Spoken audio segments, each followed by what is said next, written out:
भारत में राजाओं के किलों का इतिहास बहुत पुराना होने के साथ साथ रहस्यमय भी।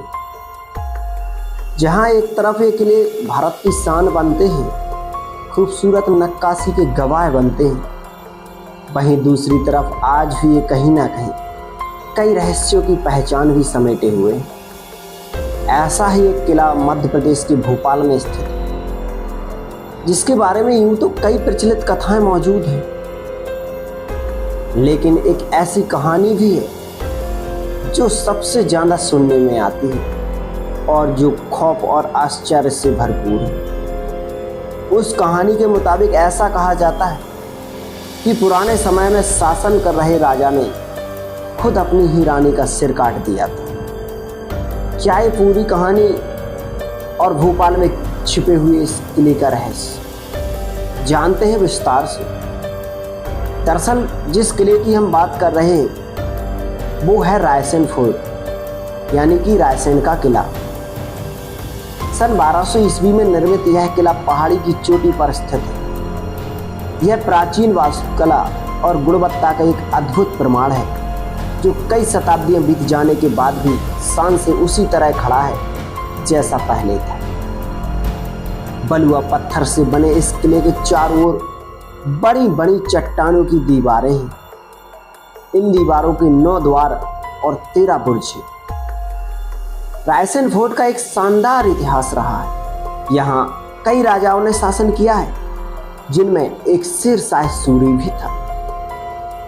कहते हैं कि शेरशाह सूरी ने इस किले को जीतने के लिए तांबे के सिक्कों को गलवाकर तोपें बनवाई थी, जिसकी बदौलत ही उन्होंने ये किला जीता था।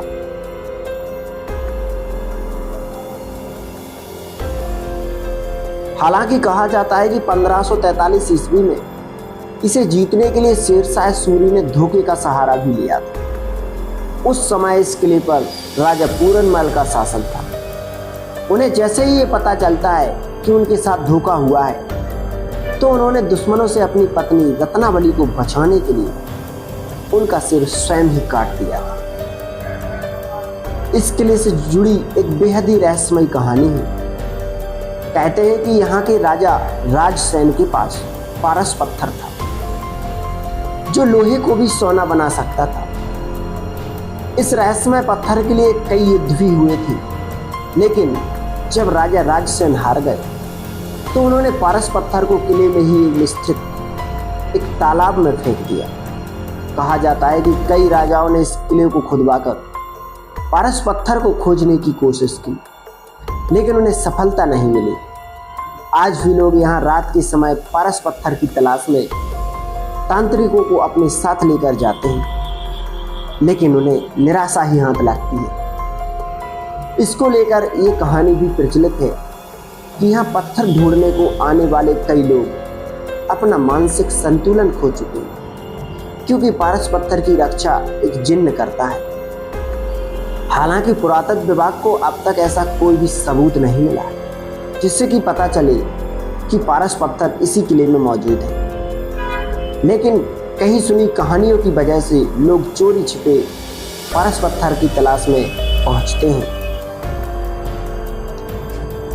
इस किले को चारों ओर से बड़ी बड़ी चट्टानों की दीवारों से घेरा गया है, जिसमें 9 द्वार और 13 बुर्ज बने हुए हैं। किले के अंदर एक मस्जिद और साला सहित अनेक भवनों के भग्नावशेष मिलते हैं, जिनमें हिंदू शासकों द्वारा निर्मित 3 महल भी शामिल हैं। इन्हें स्थानीय रूप से बादल महल, राजा रोहिणी का महल तथा अतरदार का महल कहा जाता है। इस किले के अंदर 4 तालाब एवं 48 कुएं हैं। तालाबों की संख्या तो उचित ज्ञान पड़ती है, लेकिन कुओं की संख्या त्रुटिपूर्ण है। किले के अंदर अनेक शिलालेख विद्यमान हैं, जिसमें नागरी में तथा फारसी में शिलालेख बने हुए हैं। संभवतः रायसेन के किले पर जब 1234 ईस्वी में इल्तुतमिश ने आक्रमण किया, उस समय यह एक महत्वपूर्ण स्थान रहा होगा। सन 1293 ईस्वी में अलाउद्दीन खिलजी ने रायसेन किले पर अधिकार कर लिया। हो सकता है इसी समय किसी राजा ने रायसेन किले की नींव डाली हो। आगे 1520 ईस्वी में रायसेन पर पूरनमल के पिता सिलहदी, जिसे विभिन्न विद्वानों ने गहलोत, तबर तथा पूर्विया बताया है, के हाथों में आ गया था। सिलहदी की बहादुर शाह गुजराती के साथ मैत्री थी, फिर दोनों में खटक गई। बहादुर शाह ने रायसेन पर हमला किया और सिलहदी को कैद कर मांडव के किले में भेज दिया। लेकिन भाई लक्ष्मण सिंह युद्ध करता रहा और अंत में विवश होकर इस शर्त पर सिलहदी को छोड़ दे आत्मसमर्पण कर दिया। अपमानवश रानी समेत कोई 700 राजपूत रानियों ने जौहर किया और 10 मई 1532 ईस्वी को किला बहादुर शाह गुजराती के हाथ चला गया। 1542 में यह किला ठाकुर प्राणमल के अधिकार में था। 1543 ईस्वी में शेर शाह ने 6 माह के घेरे के बाद किले पर कब्जा कर लिया और ठाकुर प्राणमल को धोखे से मारवा दिया।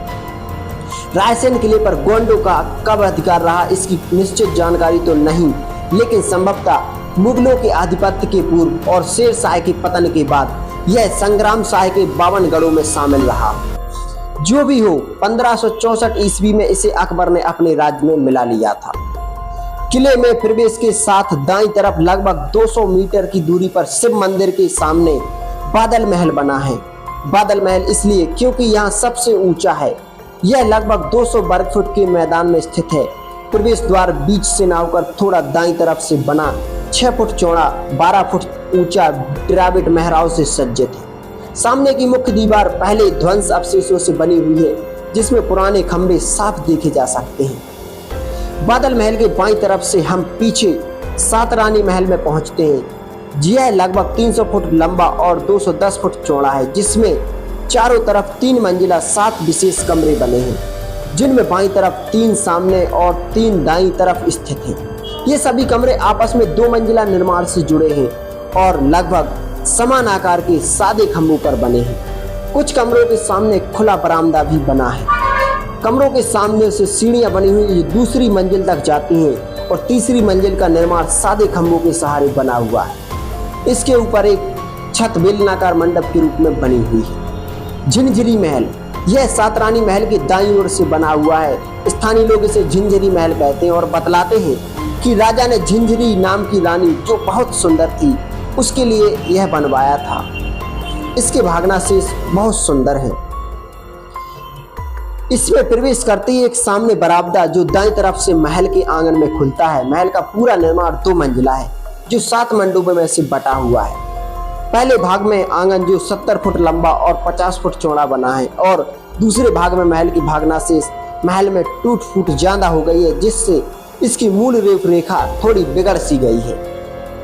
अभी आप जो देख रहे हैं यह एक दरगाह है और मंदिर भी है। यहाँ पर कई तरह के आपको कई डिजाइन के पुराने महल देखने को मिलेंगे, जिनमें अधिकांश टूट फूट हो चुके हैं, जिसे आप देख सकते हो। आपको ये कैसा लगा हमें कमेंट में बताओ। वीडियो को